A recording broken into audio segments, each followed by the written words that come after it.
It's that time of the week where I get some stuff off my chest. We like to call it around here the Dave 101.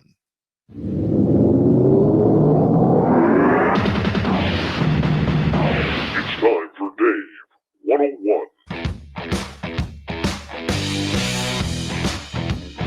the door, it's Dave! Dave, D-A-V-E! Dave's not here! He's the killer! Yeah! He's the killer! He's a mess.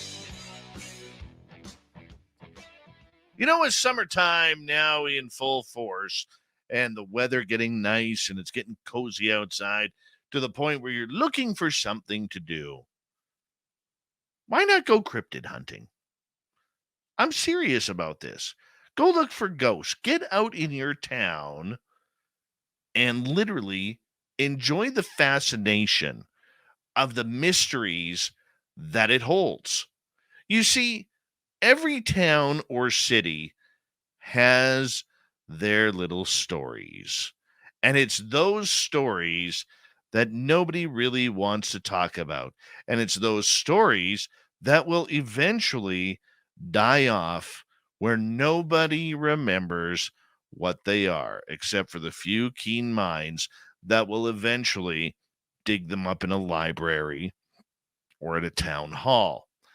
Every little town and city has their secrets, whether it's monsters, whether it's ghosts, whether it's aliens and abductions, or little people running through the streets. Yes, we look to Ireland where we see that they have gnomes and leprechauns all over the place.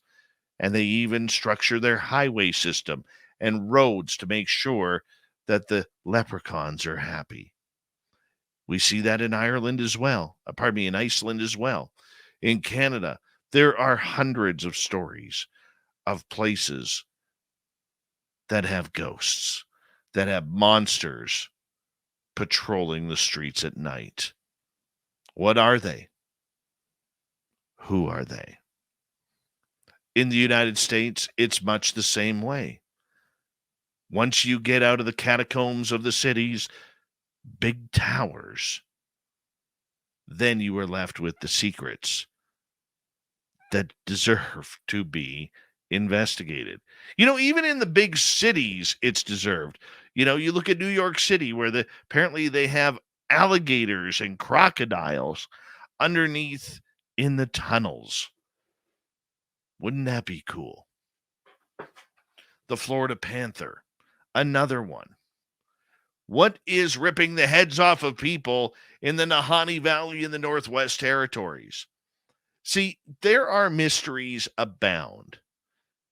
And the best part about it is, if you don't live in a populated area, there's very little chance that anybody in your area is actually investigating these stories.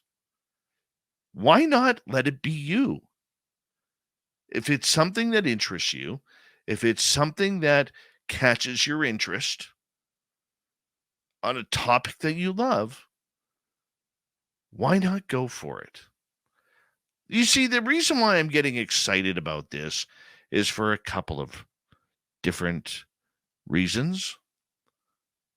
It looks like we're going to be restarting our ghost tour at our local museum after a 3-year hiatus. That makes me happy because it's my way of giving back to the community that I love through a ghost tour. In our first 3 years of the ghost tour, we raised almost $14,000 for a museum that's nonprofit and not supported by the British Columbia or the Canadian government, which is fantastic. Not patting myself on the back, but we love doing it, my team and I. Why do we love doing it? Because it allows us to give back. It allows us to be storytellers. It allows us to tell the stories of the spirits on the property about what went on during the gold rush through their own words.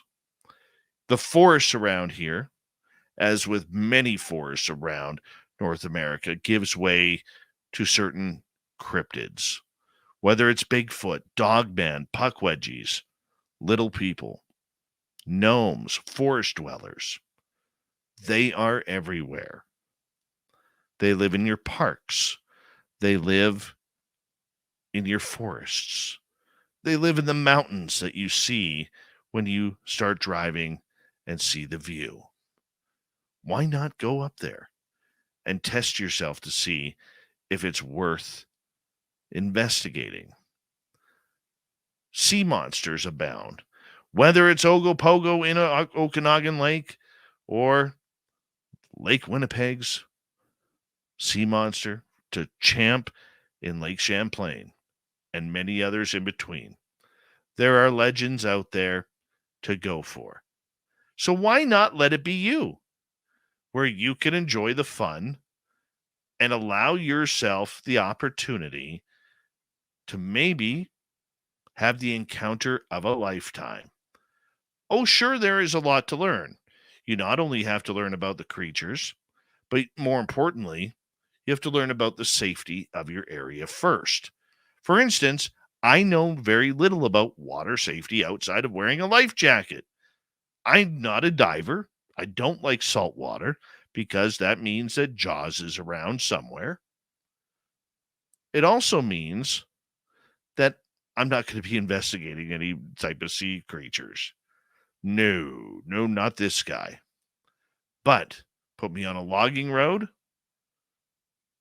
and go look for structures or go look for areas where we might find some footprints.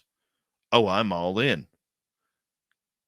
The other part about this is, even if you find nothing, it's a blast being out there. And how many people out there get to raise their hand and say, I am a monster hunter, or I am a Sasquatch hunter, or I am a dogman hunter, or I am a ghost hunter, or I am a UFO hunter? It's unique. It's tinfoil. Most people will be like, are you serious? Yeah, I'm serious. I'm a monster hunter. Why wouldn't I be serious? It is worth it because not many people are doing it. You get to go camping just because you want to. You get to go fishing and hiking because that's all part of the experience. You get to put yourself in the middle of nature. Just make sure you know what's around you at all times and how to protect yourself. Because you don't want to be up in Alaska when the big old Kodiak or grizzly bears decide they want to come see what you're having for dinner. No. It's always about protecting you first. But this summer, take your time out and go do it. If you have young kids, it's a great way to introduce them to the phenomena. I wouldn't recommend ghost hunting right away, not till they're about 12 or 13. But going to look for cryptids? When I tell my 10-year-old, who just turned 10, hey boy, we're going out to the forest to look for some Sasquatch, he's right there. He loves it out there.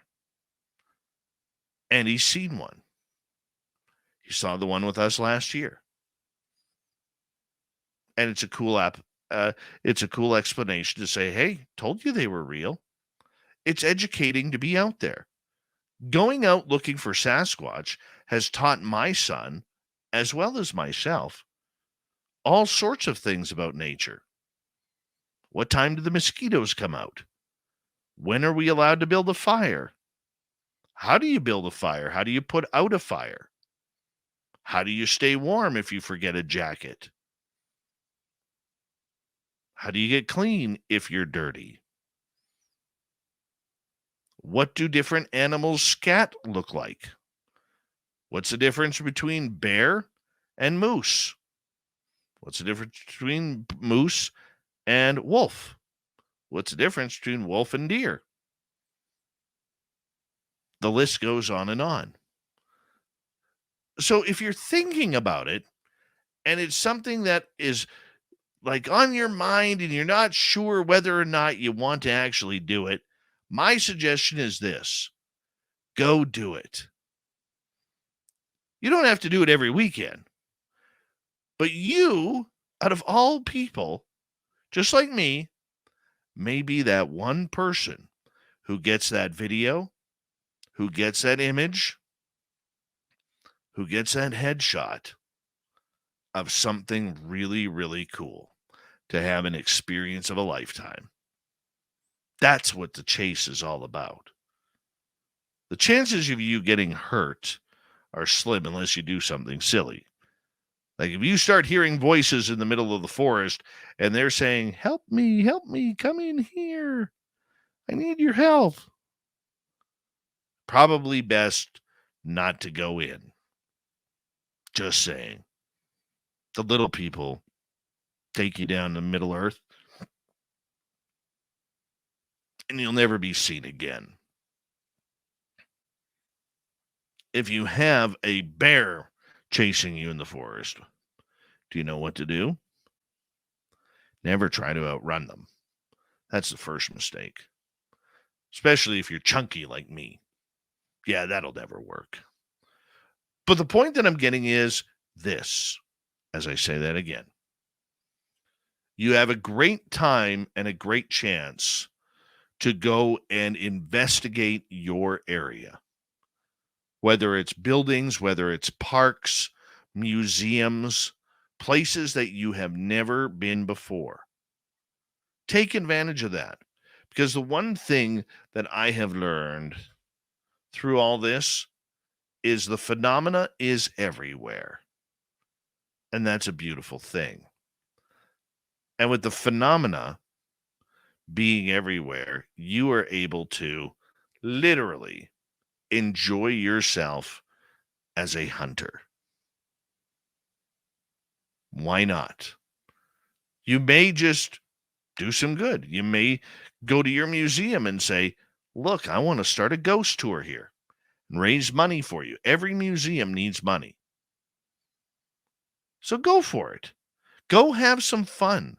Instead of watching TV in the middle of the day or night or on the weekends, and it's nice out, go on out there and enjoy what your community has to offer while you're legend tripping. Watch out for the random stairways in the woods. Never go to the top because you never know where that's going to lead. And if you see a stairway in the woods, take a photo for me. I really want to see that. But I would love to see our audience do this a little more often. It doesn't matter whether you're living near Lake Ontario or you're living in the Appalachians or you're living in the concrete jungles of New York, Chicago, or LA. All you have to do is look up what cryptids are around you. And that's where you get to set your first investigation.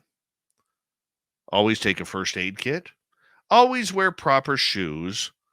Always have warm clothes and a blanket in your vehicle. Always have a jacket. Dress for your environment.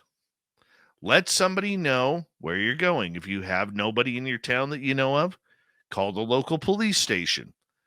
Tell them where you're going, when you'll be back, and go have some fun.